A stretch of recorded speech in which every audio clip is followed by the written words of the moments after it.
Brasil de Fato Podcasts. Arados.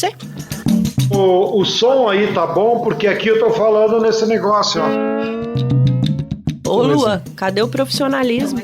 Entendeu? O Brasil inteiro vai ficar sabendo que você quer que a gente faça piada aqui. Onde fica? Só pra entrar no corte. Não, absurdo. Isso daí é a besteira utilitarista.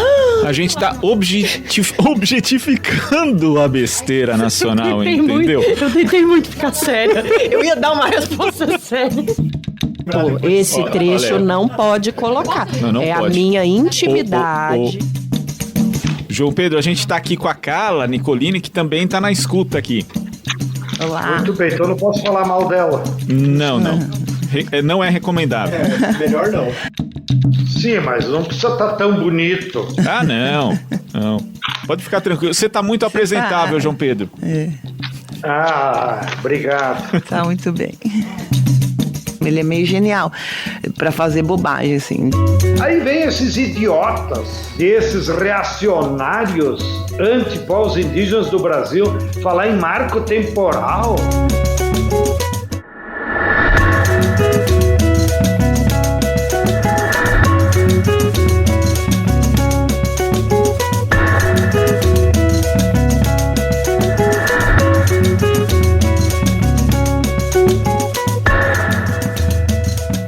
Oiê, tamo aqui, deixa eu falar um trenzinho pra vocês. Está começando a partir de agora o 8º episódio da 3ª temporada do podcast 3x4, produção do Brasil de Fato. A cada semana a gente tá aqui, toda sexta-feira, discutindo os principais acontecimentos e a conjuntura política nacional, que vamos combinar, né, gente?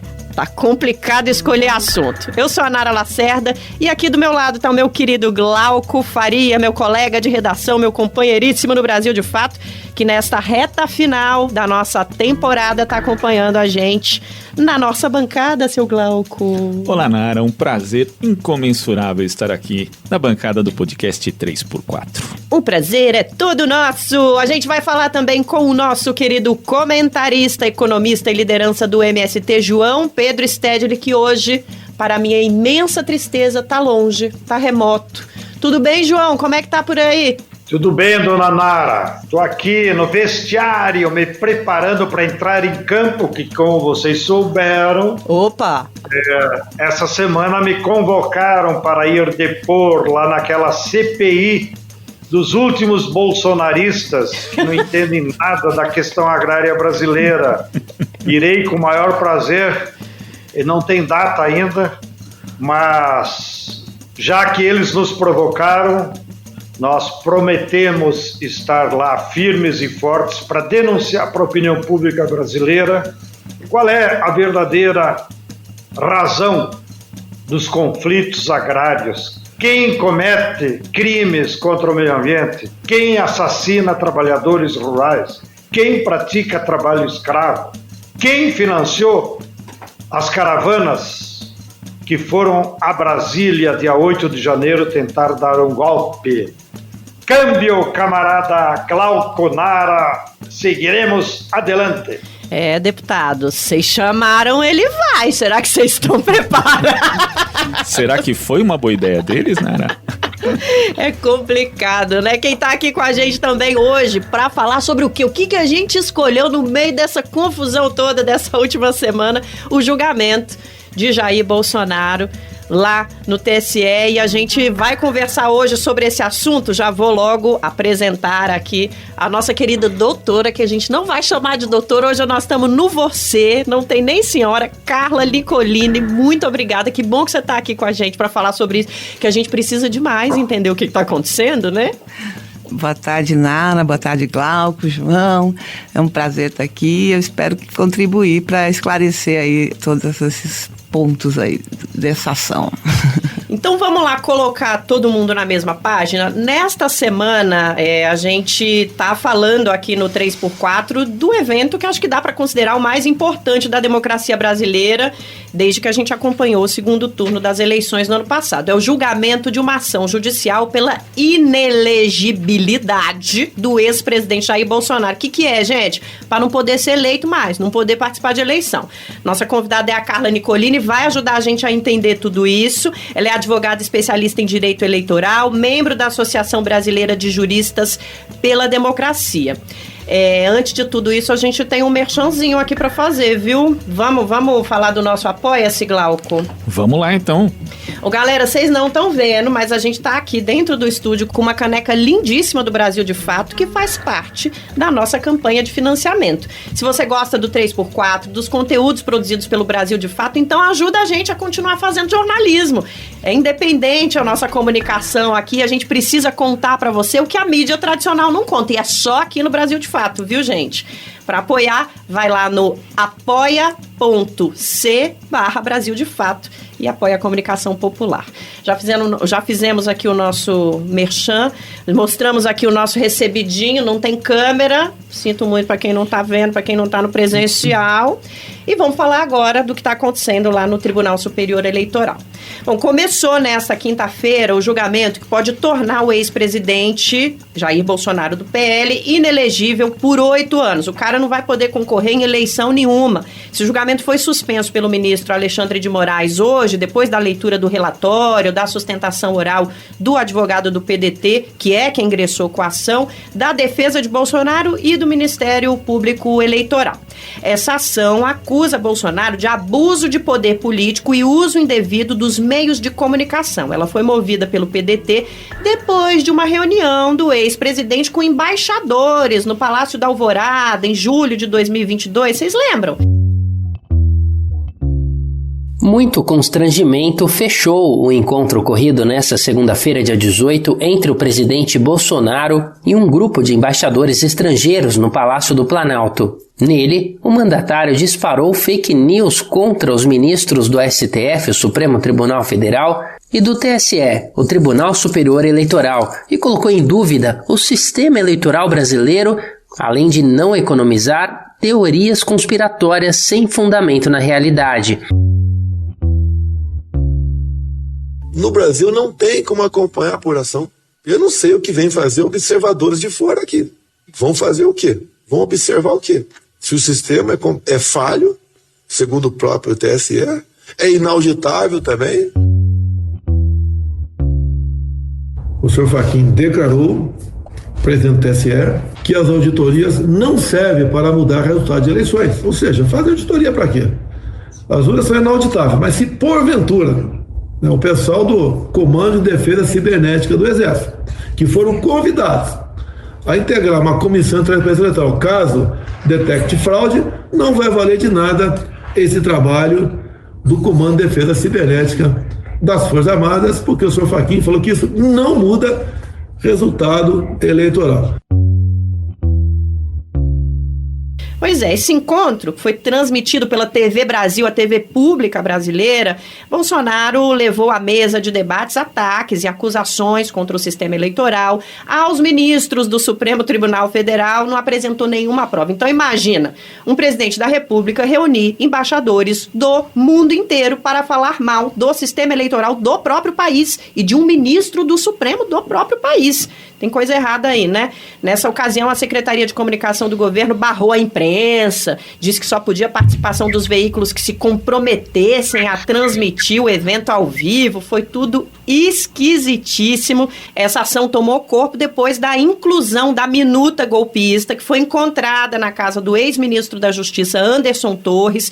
Continha um rascunho de decreto com o objetivo de cancelar os resultados das eleições. Então é aquela coisa, né, gente? O círculo se fecha. Aconteceu um trem lá atrás, aí de repente, depois de tanto tempo, se encontra uma minuta golpista e a gente começa a perceber que tinha, assim, um plano para invalidar as nossas eleições, né?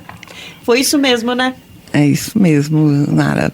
Na verdade, a ação, né, tem como objeto principal realmente foi essa reunião com os embaixadores, que foi convocada pelo Itamaraty, né, um ato de governo e que pretendia, que foi utilizada para fazer campanha eleitoral, porque o Bolsonaro já usava, né, desde que ele foi eleito, um mote, né, que é que ele a eleição não tinha sido limpa, que ele teria ganho no primeiro turno, que teria havido problemas nas urnas eletrônicas.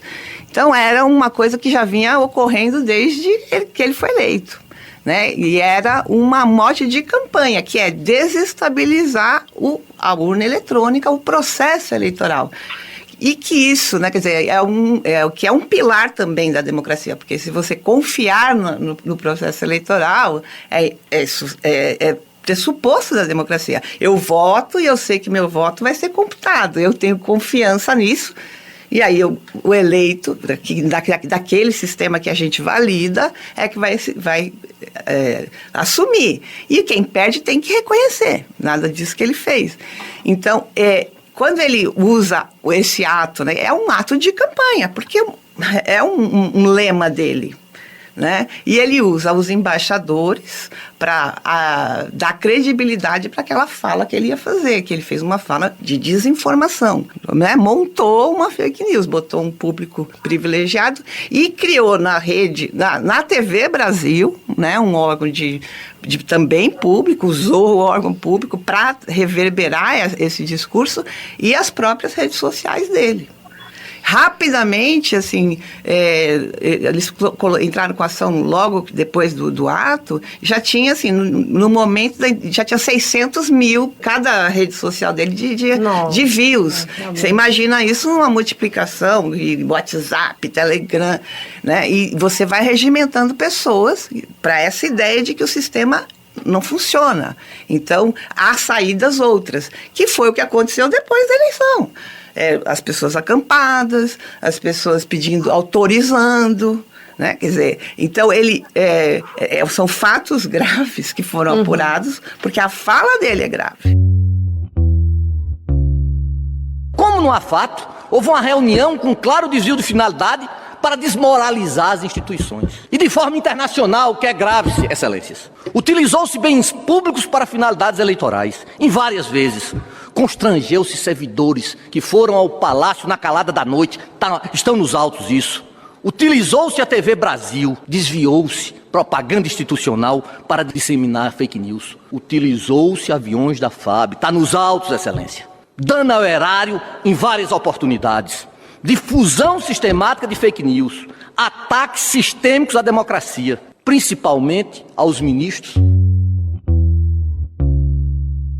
E a ilegalidade está no abuso justamente dessa atribuição, que seria uma atribuição legal do presidente, que ele usa uma prerrogativa que é legal, formalmente, mas acaba extrapolando isso, fazendo uso eleitoral dessa reunião, cara? Exatamente, é o desvio de finalidade.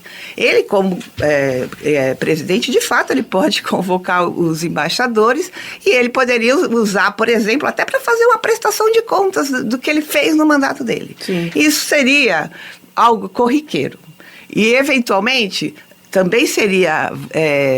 alguém poderia entrar na Justiça Eleitoral e falar, olha, ele chamou os embaixadores para fazer propaganda e tal. E ele poderia até ser penalizado por uma propaganda antecipada, eventualmente uma pena de multa. Mas se fosse uma fala que teria um conteúdo eleitoral, que eu estou fazendo uma prestação de contas, divulgando o que eu fiz no meu governo, mas ele chamou os embaixadores para atacar a democracia, para descredibilizar a justiça eleitoral.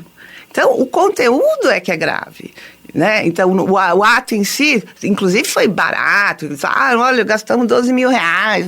Não é esse o problema, de quanto está o gasto. É o conteúdo do que ele estava reproduzindo. Quer dizer, eram mentiras baseadas em fatos que já tinham sido descartados pela Justiça Eleitoral e ele estava engajando as pessoas naquela ideia. De que, olha, isso aqui eu vou perder, se eu perder é porque é fraude. Agora a gente fala em 12 mil reais, que o valor é relativamente baixo. Agora, ô João Pedro, com 12 mil dá pra gente doar bastante marmita para quem tá necessitado nesse país, né? Ajudar muita gente na agricultura familiar, hein? O que eu acho que é mais grave, me somo aí aos argumentos que a companheira Carla, que é a autoridade no assunto, já comentou, é que desde julho até outubro na eleição, foram cometidos muitos outros graves crimes eleitorais, que agora começam a aparecer. Então, aquela coragem que faltou para o TSE julgar a ação do Partido Democrático Trabalhista, o PDT, em julho, agora nós temos muito mais argumentos. E olha a reação que o Bolsonaro teve durante a semana. Não pode incluir outras provas. Como assim? O fato dele dizer isso já é a demonstração que ele reconhece que cometeu outros crimes depois de julho. E nesse sentido, eu queria trazer aqui a consideração dos nossos ouvintes.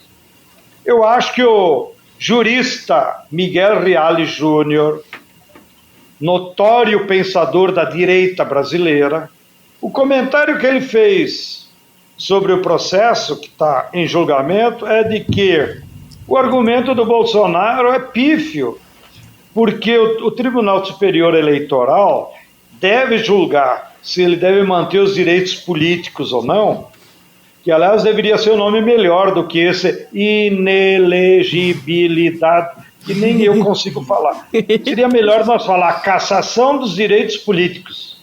Né?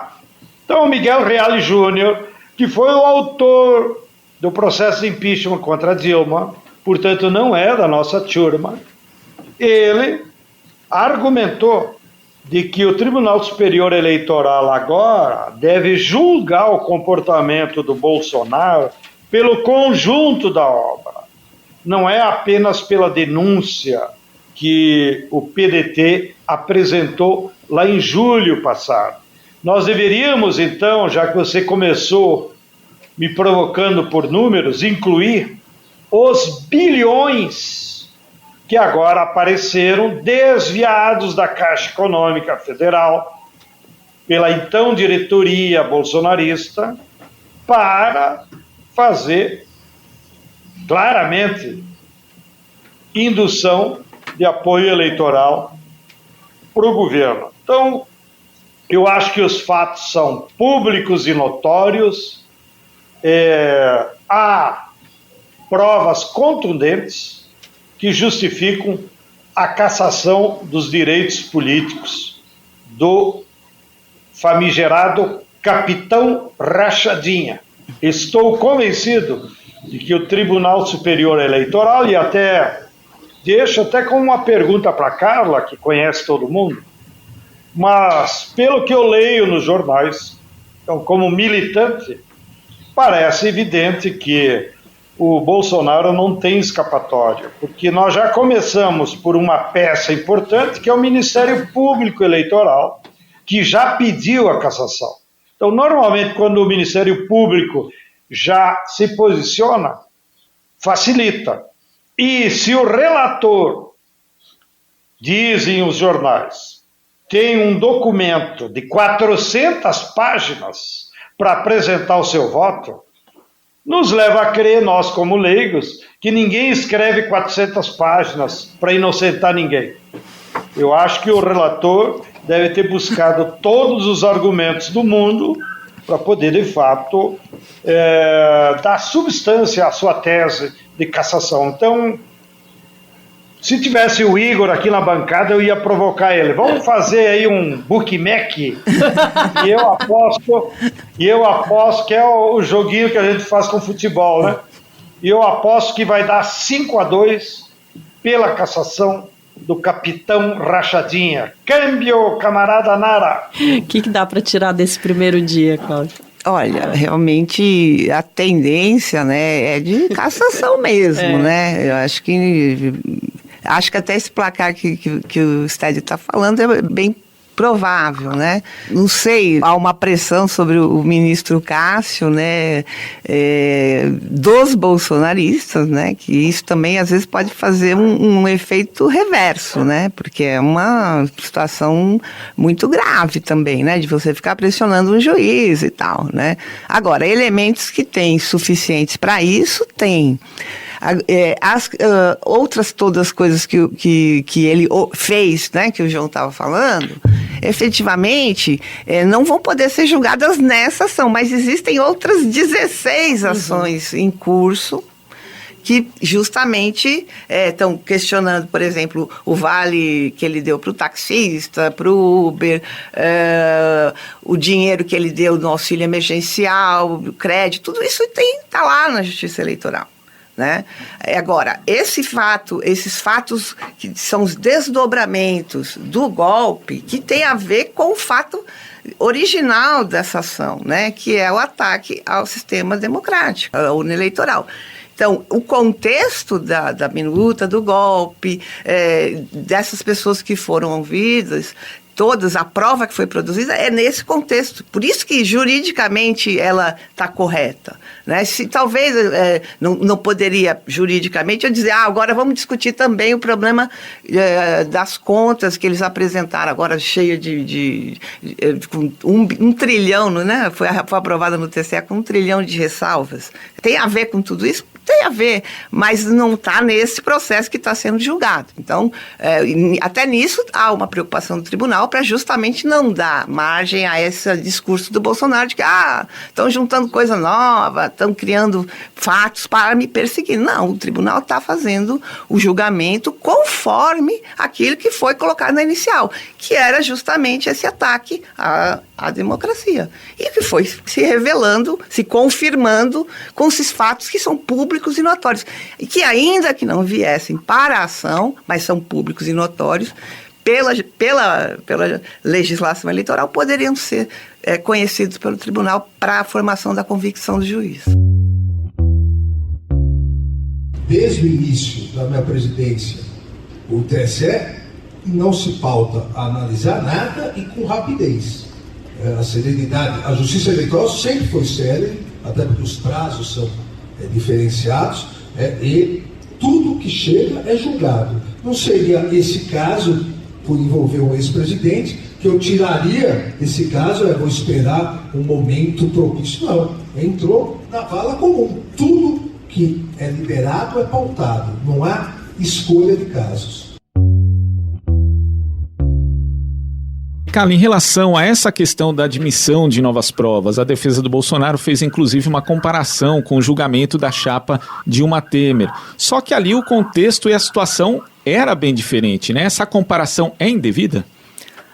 Eu entendo que é indevida, porque, de fato, no processo de Dilma Temer, o que ocorreu é que foram aparecendo novos fatos que não estavam contidos naquela petição inicial que gerou a ação, né, de cassação, que ocorreram posteriormente, foram, inclusive, investigados depois das eleições, que a Lava Jato, em 2014, ela era incipiente.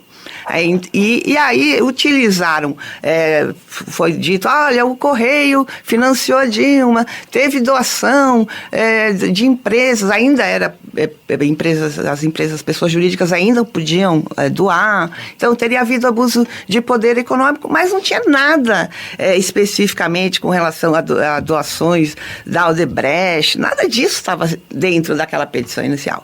E aí os fatos foram surgindo, inclusive o próprio Moro mandou coisas para a justiça, para essa ação. Então, era uma coisa realmente, uma maquinação para você modificar uma ação original e trazer novos fatos.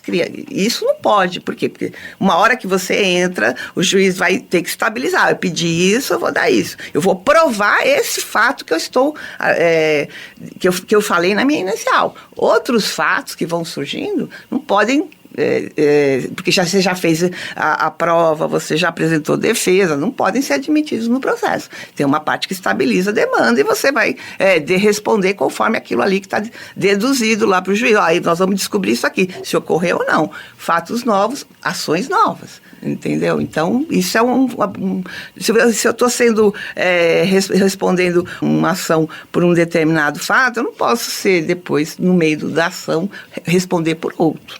Né? E isso aqui não está acontecendo no Bolsonaro. O Bolsonaro foi investigado porque ele estava atacando as urnas eleitorais e o processo democrático. E esses outros fatos que vieram à tona só reforçam a denúncia original.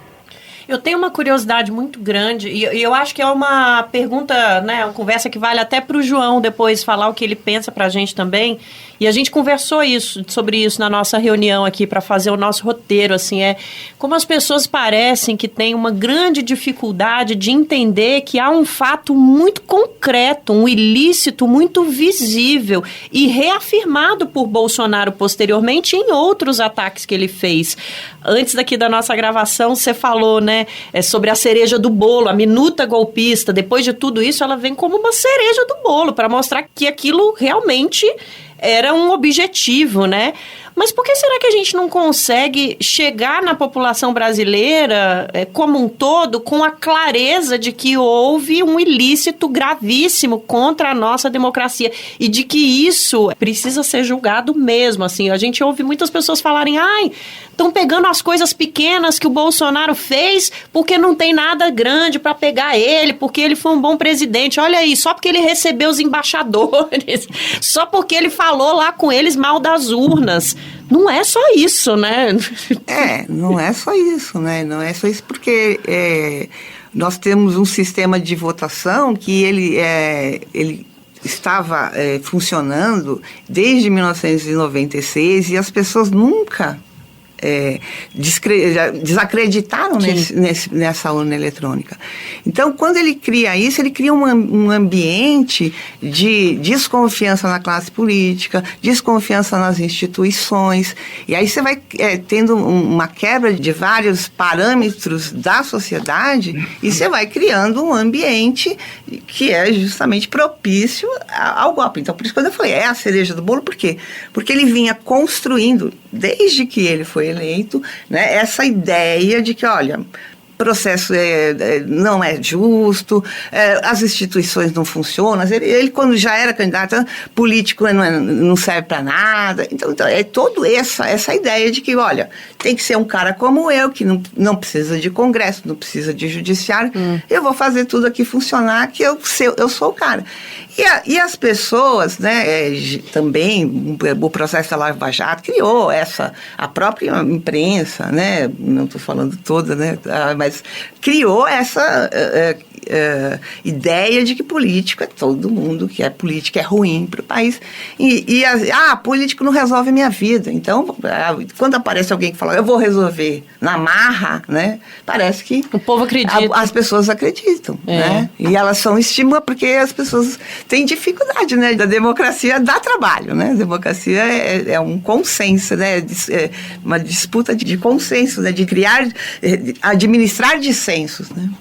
Agora, nesse aspecto, João Pedro, então é importante esse julgamento também para que as pessoas saibam que, primeiro, atacar a democracia não é algo plausível e não é algo que se vale a pena. Eu acho que o desfecho desse primeiro julgamento tem tudo a ver com o comportamento das classes. Portanto, é sim também um julgamento político, mais do que seguir o rito lá do procedimento do tribunal. Por quê? Porque a burguesia usou o Bolsonaro como marionete. Foi a burguesia que colocou ele de presidente, para ele fazer o trabalho sujo durante a crise do capitalismo. Agora a burguesia já abandonou ele. E por isso que ele está se sentindo abandonado e dizendo que já sabe que o resultado vai condená-lo. É porque a burguesia decidiu isso. E já sabemos também como é a justiça aqui no Brasil. Então, a gente se prepara para que aconteça o que acontecer, né? A gente se prepara com muita altivez aí buscar alternativas. Acredita em Deus, acredita nesse país. Não interessa mais para a burguesia manter um político dessa natureza. A burguesia agora tem outros figurantes que podem exercer com um sentido mais de aparência democrática, como o próprio governador de São Paulo, né, o Tarcísio. Então eu acho que a burguesia já abandonou o Bolsonaro, não precisa mais dele. O que pode ainda ter algum tipo de acordo da burguesia para ela orientar o Poder Judiciário, se vão prendê-lo ou não. E eu acho que, por hora, o acordo que a burguesia percebe é de que basta ele perder os direitos políticos. E então ele vai parar de latir. E a burguesia vai usar outros. Tá? Isso é o que eu percebo da leitura da luta de classes que está acontecendo e que envolve o legislativo e o judiciário. Tá. E daí vem a minha pergunta para a doutora Carla, com toda a experiência dela, como jurista, mais que advogada também. Afinal, e aquele processo pelos 700 mil mortos, que todos nós temos parentes, amigos, conhecidos, que morreram, inclusive um dos fundadores do Brasil de Fato, o nosso querido jornalista Alípio Freire, morreu de Covid, por culpa dessa insanidade de não ter importado as vacinas lá em agosto daquele ano, e só chegaram em março.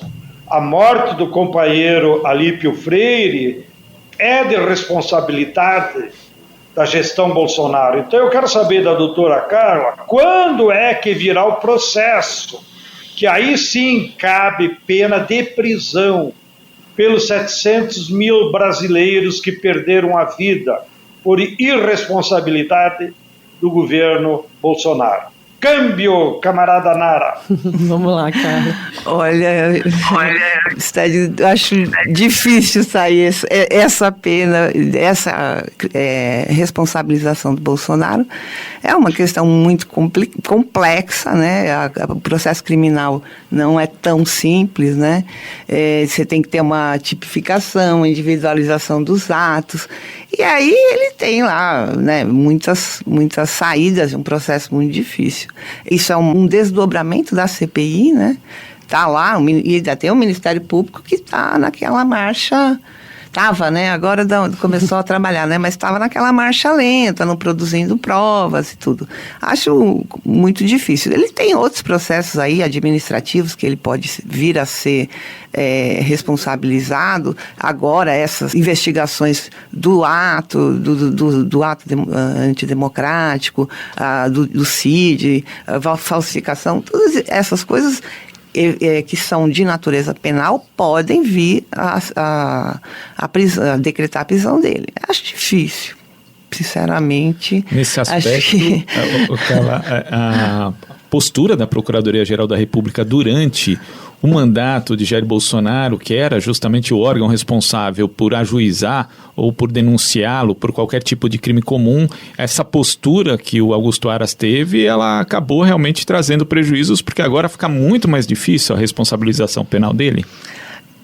Porque, bom, primeiro tem algumas situações que fica mais difícil, porque quanto mais tempo passa, as provas, as circunstâncias vão, né, podem ter a coleta da prova, né, tudo isso vai demorando mais, né, tem aí depois, isso pode prolongar mais o processo, que pode vir gerar uma prescrição, enfim, né, e é óbvio que ele vai usar todos os meios de defesa para que isso ocorra. O processo ande devagar, né, e o processo criminal, até para evitar nulidades, uma anulação lá na frente, ele é sempre mais cercado de detalhes, enfim, ele é mais demorado mesmo, né? E o procurador realmente ficou na dele, né? Foi sempre, tentou não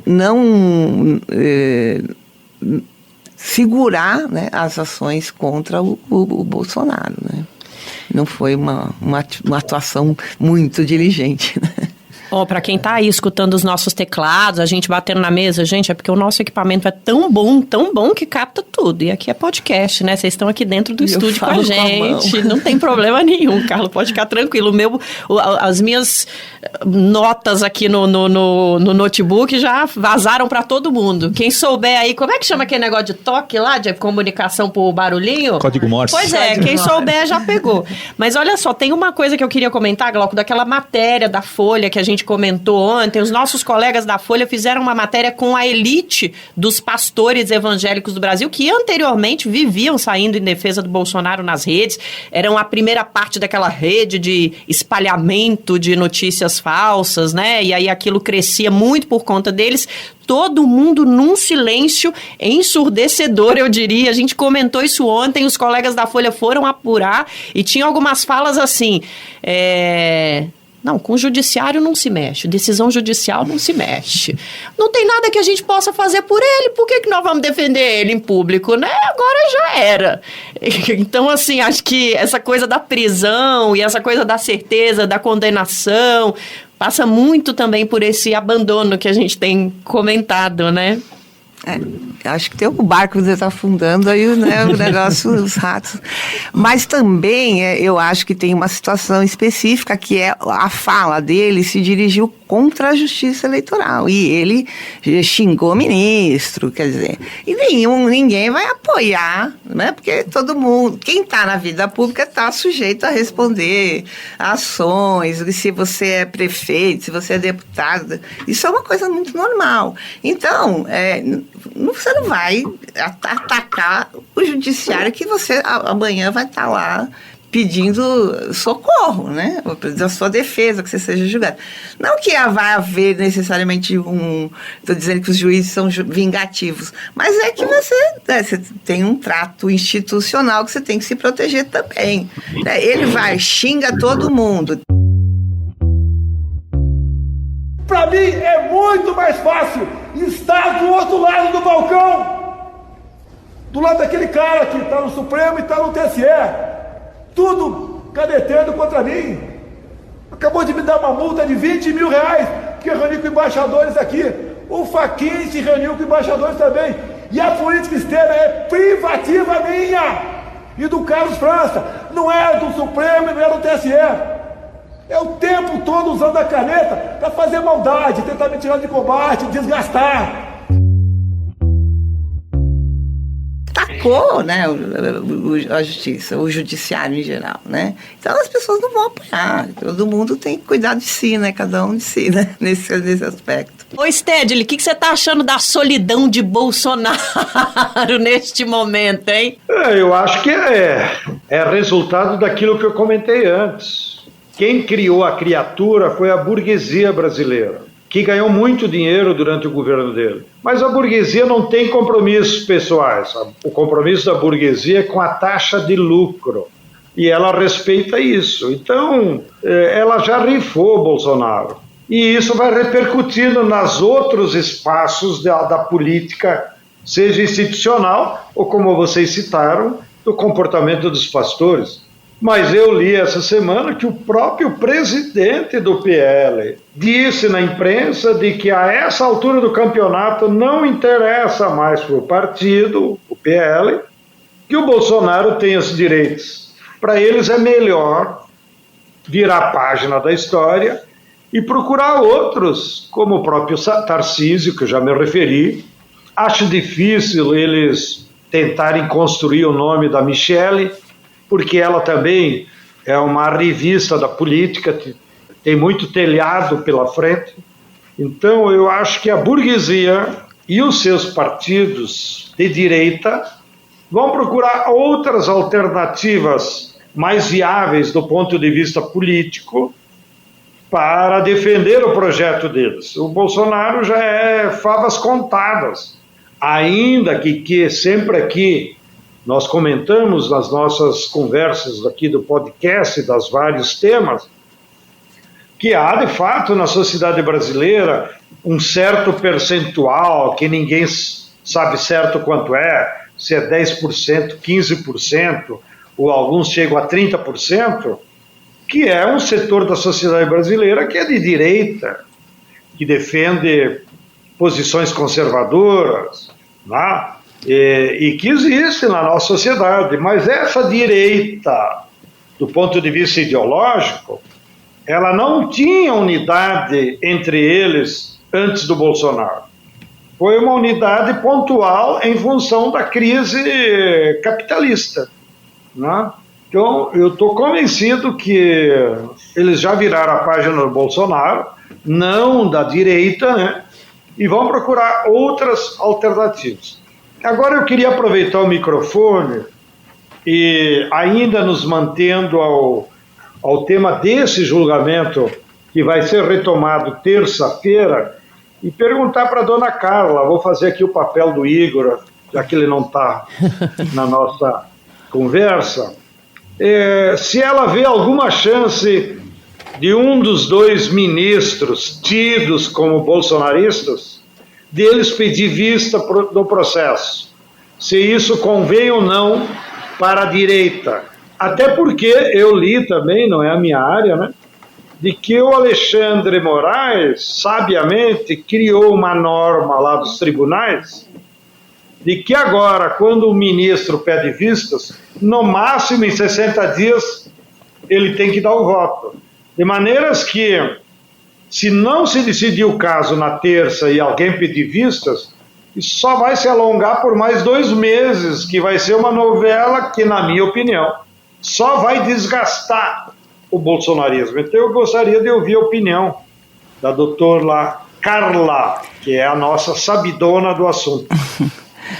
De fato, na verdade essa resolução foi do Supremo primeiro, né, também para acabar com essa história de que o ministro pede vista e fica em cima do processo ad infinito, né, sem data, e depois foi reproduzida no TSE.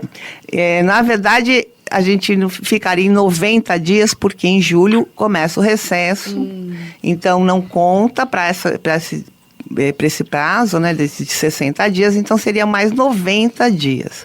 Eu acho, primeiro, pela ordem de votação, porque é uma ordem de votação, né, e ficaria o voto primeiro, o próximo voto seria do Raul Araújo, que há uma possibilidade dele votar contra, né, a cassação, a inelegibilidade, e depois viriam os juristas, que é o Floriano Azevedo, o André Ramos, depois a ministra Carmen Lúcia e depois o Cássio.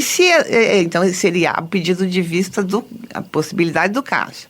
Mesmo que ele peça logo que iniciar o julgamento, esses outros ministros podem adiantar o voto. Adiantando o voto, quer dizer, ficaria assim, um placar já de, 5-1, ele vai pedir vista. Quer dizer, seria uma coisa até feia para ele, né? Porque só para tumultuar. Só para tumultuar, para dizer que, olha, tá vendo, eu vou fazer um voto, eu vou pedir mais um tempo, quem sabe Claro que não quer dizer que eles não possam mudar o voto, pode mudar. Enquanto não terminar o julgamento, esses 5 votos já adiantados poderiam até ser modificados. Mas é muito difícil, num julgamento desse, né? Já um debate, até uma questão que já está sendo debatida há muito tempo, alguém querer mudar o voto depois de proferido. Então, eu acho que é uma coisa que não tem nenhuma vantagem para eles, né, na verdade. Acho que, como você já disse, eles estão conformados aí com essa ideia de que ele vai ser declarado inelegível. Acredito que, eu tenho dúvidas em relação ao Braga. Talvez ele não seja mesmo, porque não tem naqueles fatos iniciais nenhuma vinculação com ele. Nada ele fez ali. Poderia-se dizer que depois ele fez, né? Porque ele foi para a porta do quartel falar, fica aqui, que vai acontecer alguma coisa, segura aí e tal, não sei o quê. Então você vê que eles nem usaram esses fatos novos nessa ação, porque não tinha nada lá no inicial falando sobre o Braga. Parece que o jogo virou demais, hein, Glauco? Pois Um ano atrás a gente não sonhava que a gente ia estar falando essas coisas aqui, gente. Deixa eu me meter de novo aí, Nara. Opa, bem-vindo!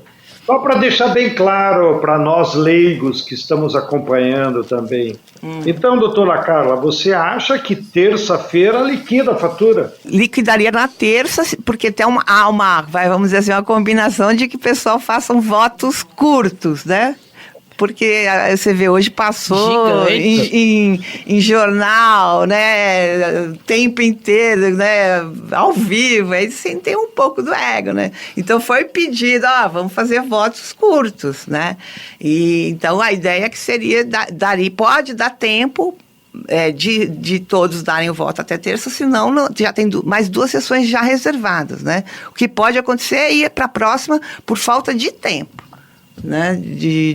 Se todos os ministros quiserem ler os votos completamente, né? Aí é Você acha que eles já escreveram o voto? Ah, sim, com certeza.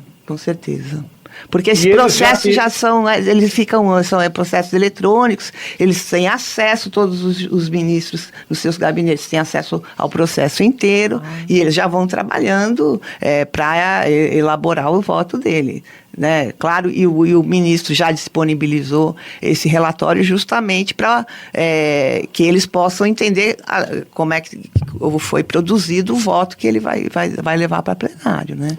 Então, eles também já leram o relatório do relator? Sim, com certeza. Eles já estão com o voto. Tudo isso vai estar... Te agradeço os esclarecimentos. E mais um esclarecimento. Não é surpresa, né? Entendi. O TSE é a última instância da Justiça Eleitoral. Sim. A partir de uma condenação, os efeitos, então, eles já passam a valer, e Bolsonaro só poderia recorrer, por exemplo, ao STF, mas em questões que não são, exatamente, seriam questões constitucionais, é isso? Ele agora porque ele vai ser condenado por um colegiado, né? Aí você tinha até me falado uma comparação com a questão do Lula. O Lula foi condenado por um órgão colegiado em segunda instância, ficou inelegível. O Bolsonaro está sendo condenado por um órgão colegiado, né? E aí ele fica inelegível, porque é a última instância, porque todo o julgamento da chapa presidencial é feito já pelo Tribunal Superior, é a única instância. Se tiver matéria constitucional, ele pode recorrer para o Supremo em recurso extraordinário. E tem, né? Porque nós estamos falando em direitos, a condição de inelegibilidade é um direito constitucional, né? De você votar, né? De ser votado, né? Na verdade, ele vai perder a possibilidade de ser votado. Então, é um direito e é constitucional, então, certamente, ele vai recorrer para o Supremo, né? Doutora Carla, então, o Bolsonaro, mesmo sendo cassado, vamos dizer 5-1 aí, ou 5-2, ele pode recorrer ao STF? Pode. E recorrendo não significa que suspende o julgamento, ele continua cassado. Exato. Vai começar um outro processo. O processo vai continuar, ele está em aberto para exame de recurso, mas a suspensão da inelegibilidade dele já é automática. Mantida. É mantida. Aí ele vai, se reformar lá no Supremo, aí muda. Mas se não, ele já está inelegível. Porque é execução imediata. Entendeu? E pela tradição jurídica, quando um colegiado de última instância como o TSE julga, a tradição é que o STF acompanhe? Vamos dizer, se esses 3 ministros já votarem, por exemplo, pela inelegibilidade dele, ele já começa o recurso lá no Supremo com 3 votos a menos. Então é uma situação que, né, ele já sai perdendo, né? Entendeu? Então, agora, claro que pode haver mudança, mas é difícil, né? A situação, assim, não é que não haja, né? Óbvio que há, mas já é bem mais difícil, né? Agora, a última pergunta, Nara, depois eu não incomodo mais. Mas pode, que a gente descansa aqui. E no teu âmbito, no teu colégio, doutora Carla, a turma dos juristas aí da BJD, eles também têm essa mesma avaliação, que já é favas contadas, que ele vai perder mesmo os direitos políticos? Como Sim. Eu estive argumentando de que a burguesia já tomou essa decisão? Eu acredito sim que há um sentimento geral de que essa... É claro, né, não é unânime, mas de que essa decretação da inelegibilidade vai ocorrer. Né? Isso aí não tem muito como fugir. pelo conjunto da prova que é robusto mesmo, né? Por todos os fatos que ocorreram que, de fato, ficou demonstrado que houve abuso, né, do poder e o uso indevido dos meios de comunicação para afetar o processo eleitoral. Não tem dúvida em relação a isso. Foi muita coisa que foi produzida e então, eu acho, assim, há uma certeza, assim, associação com certeza, mas de boa parte da comunidade jurídica, de que o fim vai ser realmente a decretação da inelegibilidade dele. O que eu fiquei mais otimista é quando eu li a opinião do Miguel Reale Júnior, né? Se ele apoia a tese de que precisa caçar os direitos, então eu fui dormir tranquilo. Eu vou dar um pitaco na política aí do que você falou. Eu acredito também que realmente não haja mais o interesse dele ser um candidato descartável, porque ele é um candidato muito pesado, né, de carregar, né? Então, eu acho que é mais fácil ter aí um Tarcísio, um Zema, que são mais polidos. Inclusive, o advogado dele hoje mesmo falou, não, só porque ele falou umas besteiras, ele não sabe usar muito bem as palavras, não quer dizer porque ele foi meio estúpido, né? Ele não disse essa palavra, mas que ele foi estúpido lá, falando mal de todo mundo. Ele só não sabe, né? Ele é meio grosseiro. Isso não pode ser um fato de punir, mas não é isso, né? Porque ele fala com grosseria coisas muito graves. O presidente, sim, talvez num tom inadequado, ácido, excessivamente contundente, fez colocações sobre o sistema eleitoral brasileiro, sobre aprimoramentos necessários sobre o sistema de colheita de votos. Tadinho, ele só é grosseiro, gente. Ai, ele é uma pessoa que precisa de amor. Sara, vou aproveitar a consultoria aí para fazer mais uma provocação. Vai nessa, meu rei, vamos nessa. E quais são as chances do Sérgio Moro perder o mandato? Câmbio! Olha, eu não conheço profundamente o processo. Não vale fugir do assunto. Não vou fugir, não. Ele tem uma prestação de contas com bastante problemas, né, assim, e há uma possibilidade, uma das possibilidades também é a cassação do mandato dele, porque essa ação que está com o Bolsonaro visa cassar o mandato ou o registro e decretar a inelegibilidade. Como eles não ganharam, não pode cassar nada, mas pode decretar a inelegibilidade. No caso do Moro seria cassar o mandato e também declarar ele inelegível, né? Ele tem muitos rolos aí, porque ele ficou no Podemos um tempo, no meio do caminho ele saiu, tem recursos do Podemos que foram utilizados na fase de pré-campanha, então ele gastou um dinheiro superior ao valor que está lá no teto de gastos, então tem um monte de pepino lá para ele. E aí é aquela história, né? Há sempre uma possibilidade. Não sei se eu realmente não conheço profundamente as provas para te dizer se tem uma chance, mas que tá lá, tá. O ambiente tá ruim para ele, né? Tá ruim, agora tá avançando a questão da operação spoofing, do Lava Jato, da Vaza Jato, enfim. Então, também tem um componente que a gente pode dizer, o Tribunal Eleitoral também tem um componente político, né? A questão da chapa Dilma mesmo, uma parte de não aceitar os documentos ali, foi porque a Dilma também estava fora. E a gente ia ter que ter, o Temer seria cassado, ia ter que ter eleição indireta, mudar tudo. Então, quando o tribunal vai julgar, ele também... É claro que faz toda uma análise conjuntural, né? Não é um tribunal que julga político, né? É a política, né? Então... Agora fiquei surpreso em saber que o processo que pode cassar o mandato do Sérgio Moro é por má prestação de contas. Se o pessoal de Lava Jato não se dá muito bem com dinheiro, né? Ô, João.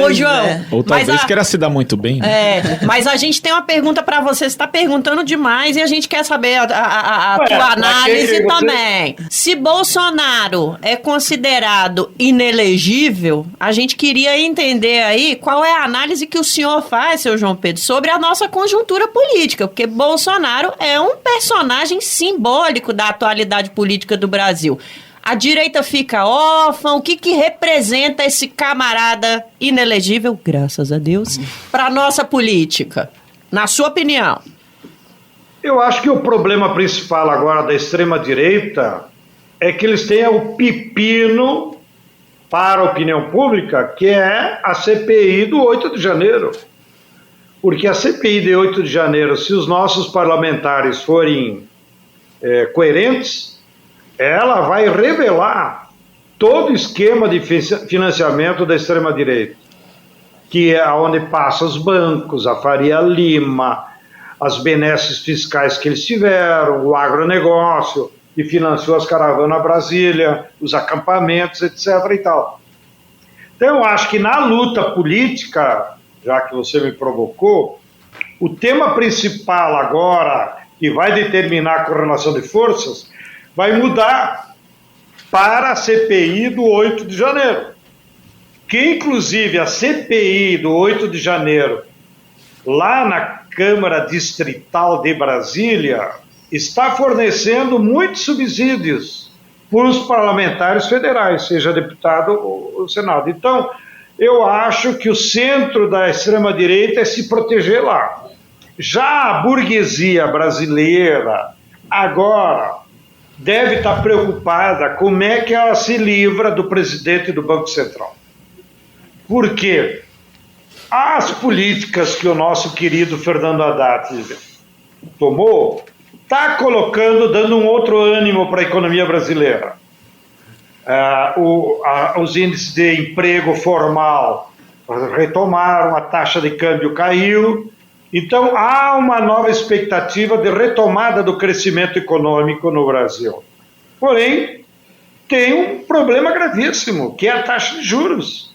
A taxa de juros é uma forma de extorsão de toda a população brasileira, porque não é só o quanto você vai pagar no cartão de crédito ou na tua dívida nas antigas Casas Bahia. Como dizia a música do meu querido Chico César, em homenagem a Nara, que só pensa em música. Sou eu mesmo. O fato é que essa taxa de juros extorque o povo brasileiro porque o dinheiro nosso dos impostos vai lá para o Tesouro e o governo, em vez de devolver em políticas públicas, tem que pagar os juros para os bancos. E isso está incomodando a Fiesp, está incomodando os empresários. Isso precisa ter uma solução. Já que o atual presidente teima em não renunciar, que seria a saída honrosa, né? Então, note, eu estou colocando como elementos para os que estão nos acompanhando, que a política mudou de... Né? Os centros de disputa de classe hoje estão lá na CPI do 8 de janeiro e está lá no Banco Central. Esses são os dois focos, digamos, onde a luta de classes, dos interesses das classes, estão galvanizados. E o resultado desses dois palcos é que pode direcionar como o Brasil vai caminhar para o futuro. Câmbio. Eu tenho até visto, não sei se você tem notado, Glauco, que a gente é obrigado a ver jornal, né? A gente que é jornalista. Ossos do ofício. E assim, o grandíssimo jornal televisivo do país, que a gente assiste desde que a gente nasceu, eu tenho notado umas alfinetadas contra alta de juro mesmo. Acho até meio estranho. O que esse povo tá falando mal de alta de juro? Eles sempre curtiram um pouco esse negócio. Você tem notado isso? Eu tenho reparado. Não, tem sido isso, né? Eu acho que exageraram na dose. Chegou num tal nível da alta de juros que simplesmente se tornou impraticável, inclusive para certa parte do setor produtivo e mesmo do segmento financeiro, porque está ficando ruim, né, Nara? A economia acaba travando com isso. Agora, posso fazer aqui uma pergunta dupla para cá e para o João Pedro? Que, na verdade, é uma pergunta simples para os dois, na prática. Porque o João Pedro falou da CPI do 8 de janeiro. né? E a gente sabe que tem ali, não só ali, mas também no âmbito das investigações da Polícia Federal, surgindo implicações muito sérias em relação à tentativa de golpe do Mauro Cid, ajudante de ordens do Bolsonaro, de outras figuras. O Sted lembrou também da Câmara Distrital, Augusto Heleno foi lá, e ele na prática, né, quando a gente pega ali o que ele fala no depoimento, ele não nega tentativas de golpe na prática, né? Então, quer dizer, essa CPI pode acabar chegando no próprio Bolsonaro como um dos articuladores da tentativa de golpe aqui no Brasil? Ninguém quer responder primeiro. Olha o medo. Vamos lá, Carla, vamos lá. Eu acho que pode. Né? Acho que tem... Primeiro, aquele celular do Cid é uma nuvem, né? Um negócio meio complicado, porque tem muita documentação. Ele é uma pessoa que era realmente da alcova do Bolsonaro. Tem vários atos, esses atos que estão sendo julgados agora, tem todos, né, são elementos que atingem o presidente. Acho que é possível sim que ele seja lá na frente. Porque são vários inquéritos, né? Naquele inquérito até tem gente que fala que ele ter o mentor, né, dada talvez não seja, né? Porque ele não tem essa capacidade, talvez, de forjar, né, um golpe. Se bem que ele tentou lá, né, explodir lá o Gandu, enfim, ele tem ele é meio genial para fazer bobagem, assim. Então, eventualmente, pode ser, não tem uma DNA dele em tudo, mas ele pode ser envolvido, sim. Eu acredito que sim. E daí, óbvio, se terminado esse inquérito, se for formada a culpa, vai ser, aí realmente também seria um caso de prisão também, né? Porque são crimes graves, né? Stedley? Eu acho que o Bolsonaro já é carta fora do baralho. O resultado principal do 8 de janeiro terá outras consequências muito mais importantes. Primeira delas, claro, algumas das personagens que operaram a tentativa de golpe serão penalizados, como o tenente-coronel Mauro Cid. E eu li, inclusive, nos jornais, vocês devem ter lido também, que o Exército já trabalha com a hipótese de expulsá-los. Eita! Que seria um grande fato político, porque é o Exército se livrando dessas mentes insanas que levaram a política partidária para dentro dos quartéis. Então eles vão se livrar disso.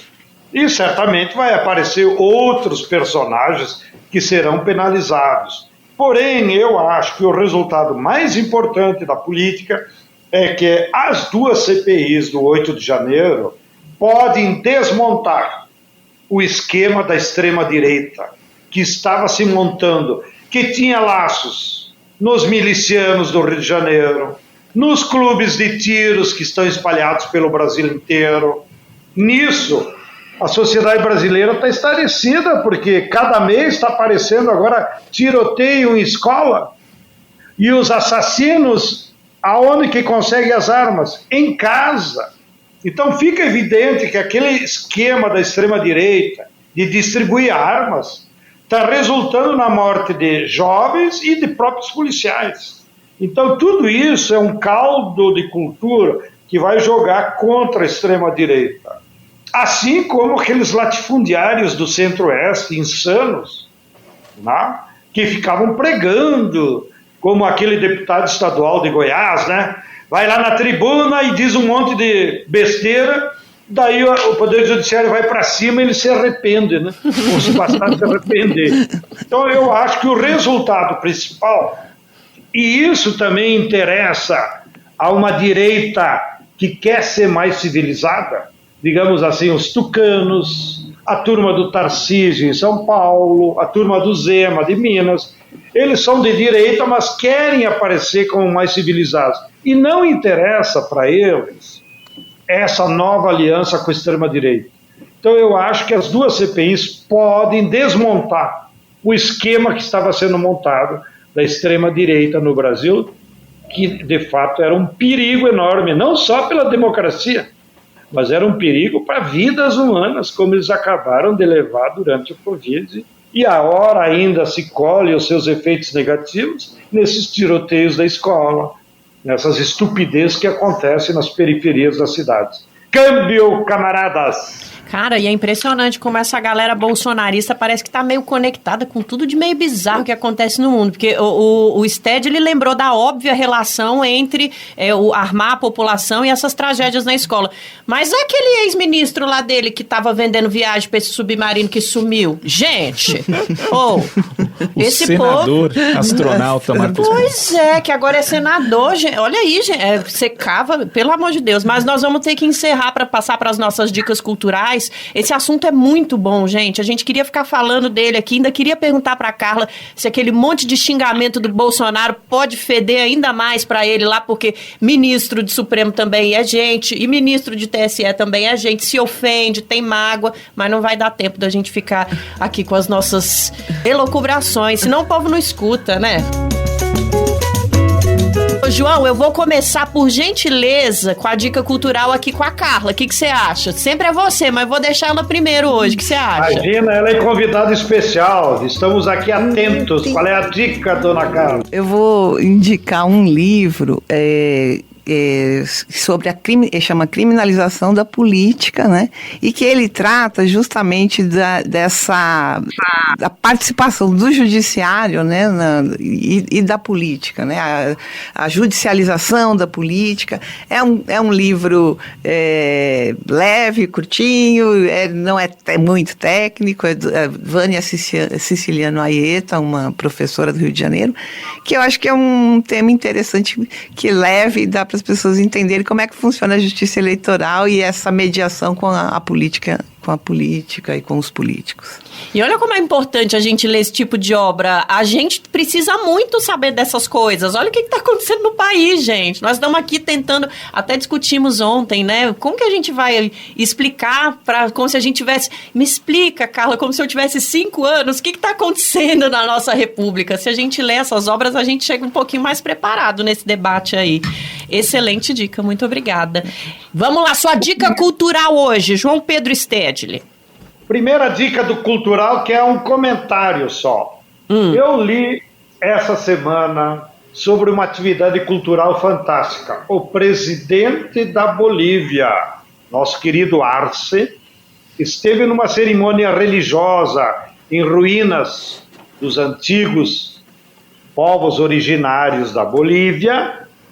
E lá o que eles estavam celebrando, dona Nara? O quê? Estavam celebrando que na tradição dos povos originários dos Andes, o ano novo começa dia 21 de junho. E qual é o ano que eles estão? O ano 5.513. Lá na frente. Olha o passado da vida desses povos. Então eu estou citando isso que me chamou muita atenção. Aí vem esses idiotas, desses reacionários anti-povos indígenas do Brasil, falar em marco temporal, de que os povos têm que ter provado que existiam antes de 1988. Esse calendário está lá na notícia.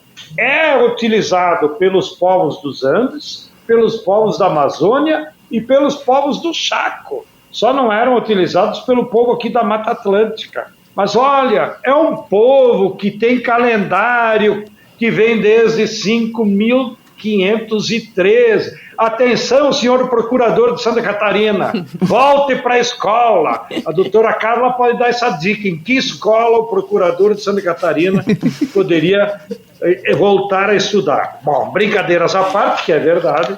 Vou para a minha dica também, como de costume. Vou citar um livro, Nara. Vamos nessa. Acho que é mais fácil do que citar eventos culturais só da cidade de São Paulo, da qual a gente é influenciado. Comprei e estou lendo um livrinho simples, didático, fantástico.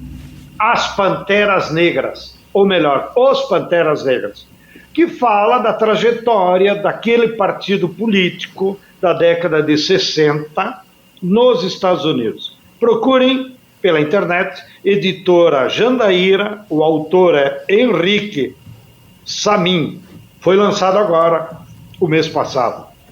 Os Panteras Negras, um livrinho muito didático que nos ajuda a entender como é que o movimento negro dos Estados Unidos surgiu, se partidarizou e como depois a CIA os destruiu.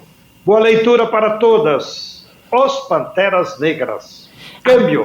Obrigada, Stedley. Abri aqui para dar uma olhada na capa, como eu sempre faço, e a capa é forte, né? Um fundo preto, as letras brancas, uma arte muito bonita. Me deu muita vontade de ler. Essa sua dica eu vou levar para casa, vou colocá-la em prática. Ô, Glauco, vai eu ou vai você primeiro, hein? Você quer falar de festa? Eu vou falar de coisa boa. É festa, não, é cinema. Tem festa aqui, uma dica, inclusive, que a Lua passou pra gente. Ah, vamos nessa. Vamos lá, então. Para comemorar o mês do orgulho, né? A gente tem aí a festa Close em Luta, que vai acontecer 24 de junho, sábado, das 11 às 8 da noite, lá no Galpão da Alameda Eduardo Prado 474, Nara. E vai ser um dia marcado ali pela realização de atividades políticas, atrações culturais, muita comida saudável e muito saborosa, inclusive, né? Além de exposição de histórias da luta LGBTQIA+, na reforma agrária. Então, fica a dica aí, sábado, 24 de junho, Galpão da Alameda Eduardo Prado 474. Este para você que está em São Paulo, mas eu tenho dicas para você que não está em São Paulo, que está, por exemplo, passeando, de repente, quem sabe, pelas cidades históricas de Minas Gerais. Estamos, neste momento, realizando no país o único festival de cinema deste país, que está focado exclusivamente em memória e preservação. A nossa querida e amada Mostra de Ouro Preto, o Cine OP tradicional, está chegando ao 18º ano de realização. Segundo ano depois da pandemia que a gente consegue trazer o Cine OP para as ruas com gente e uma homenagem incrível à música preta brasileira acontecendo lá em Ouro Preto, com a presença do Tony Tornado, uma lenda da nossa arte. Gente, tá imperdível o Cine OP. Você sabe o que é melhor? Dá para assistir um monte de filmes online se você não tá em Minas. Então entra lá no cineop.com.br. Tem mais cinema acontecendo no Brasil, porque nesta semana, até o dia 25, o Cine OP vai até segunda. A gente tá agora na sexta-feira aqui juntos, né? Até segunda, dia 26. E o Inedit vai até dia 25/6, é o Festival Internacional de Documentários Musicais. Tá na 15ª edição e também dá para ver um monte de coisa pela internet. O site é br.in-edit.org. Vamos prestigiar a nossa 7ª arte, mas nesses dois casos aqui é muito mais que isso, porque a gente está prestigiando a nossa coletividade, a nossa música também, gente. Vale muito a pena. Inedite e a nossa querida Mostra de Cinema de Ouro Preto. Tá tudo acontecendo agora e vai o fim de semana inteiro. E estamos encerrando. Stedley, tô tão feliz que você tá longe, mas a gente tá encerrando o programa e você está no estúdio ainda encerrando. Você ainda está online com a gente encerrando. Então me despeço. Quero te ver semana que vem, espero que presencialmente. Te agradeço muito, como sempre, por estar aqui com a gente. A tua presença é importantíssima. Valeu demais, Stedley. Tchau, tchau. Um grande abraço a todos aí do estúdio e, sobretudo, aos que nos acompanham em casa. Nos vemos na próxima sexta, com qualquer tempo, frio ou chuva, para você continuar bem informado, antenado e ouvindo essas duas vozes maravilhosas que na outra vida eu quero ter também, da Nara e do Glauco. Grande abraço, e um abraço, Carla, obrigado por ter vindo. Obrigada, prazer. O Igor vai ficar com ciúme aí desse negócio aí de elogiar o Glauco. Eita, Igor, será que você tá ouvindo aí nas suas férias? E a gente agradece também a nossa convidada mais que especial, Carla Nicolini, advogada especialista em direito eleitoral e membro da Associação Brasileira de Juristas pela Democracia. Valeu por ter ajudado a gente a entender esse momento, viu? Foi um prazer, muito obrigada pelo convite e adorei estar aqui com vocês, foi muito legal o papo. E é isso, né, Glauco? Semana que vem a gente volta, vai ter uns 20 minutinhos de stand-up comedy aqui, eu e o Glauco, né? Pra gente esquentar. Exatamente, né? A pedido da Lua, né? Que ela falou aqui pra gente falar algumas besteiras, como ela disse, mas a gente é muito sério, Nara. Mas, gente, que isso, que loucura. É isso, galera, o 3x4 tá ficando por aqui. Eu agradeço todo mundo que ficou com a gente até agora. Nosso programa é apresentado por mim, Nara Lacerda, meu companheiro é o Glauco Faria, nosso comentarista é o João Pedro Stedley, a direção é do Rodrigo Gomes, na produção Letícia Holanda, os dois são responsáveis também pelo nosso roteiro, trilha sonora original de Alejandra Luciani, edição e sonorização Lua Gattinone, e no Brasil de Fato a gente tem a coordenação de rádio com a Camila Salmásio e a direção de jornalismo com a Nina Fidelis. Valeu, annyeong, até semana que vem.